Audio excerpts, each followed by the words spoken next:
The engagement is one of several by the African Union Transition Mission in Somalia, Atmis, to inform peacekeeping partners about the current state of affairs in Somalia, following a decision by African Union for Somalis to now directly manage the peace process. African Union Transition Mission in Somalia, Atmis, began scaling of forces in 2023. African Union peacekeeping forces arrived in Somalia in 2007, eventually growing to a force of over 22,000 personnel.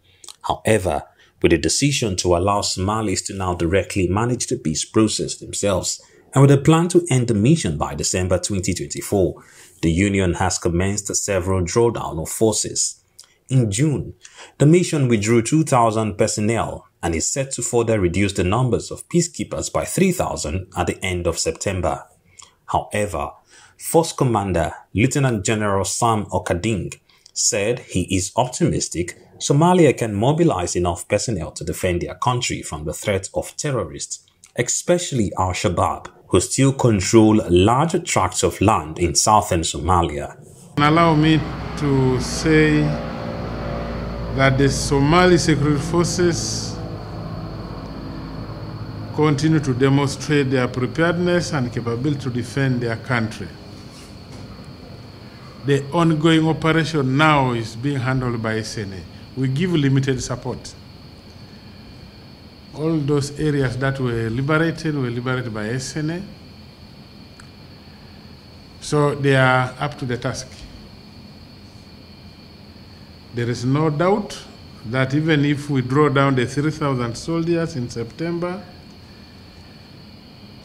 the situation, I believe and I'm confident, will be under control.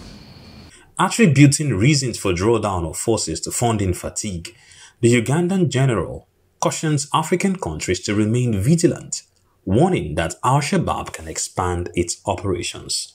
It was in Yemen. How far is Yemen from Uganda? For example, Mozambique.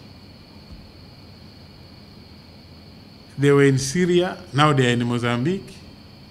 They are in Sahel region, and they are here in Mogadishu. So there is nobody who is safe. Mozambique is in Southern Africa. So nobody is safe in this era of terrorism. West Africa, definitely the effects there, the threats are real, and the indicators are already showing. A conflict that began in 1991, the Somali civil war has ravaged the Horn of Africa for over 32 years. The consequence is protracted armed conflict which had led to loss of thousands of lives, large-scale displacement, severe poverty and food crisis made worse by climate change.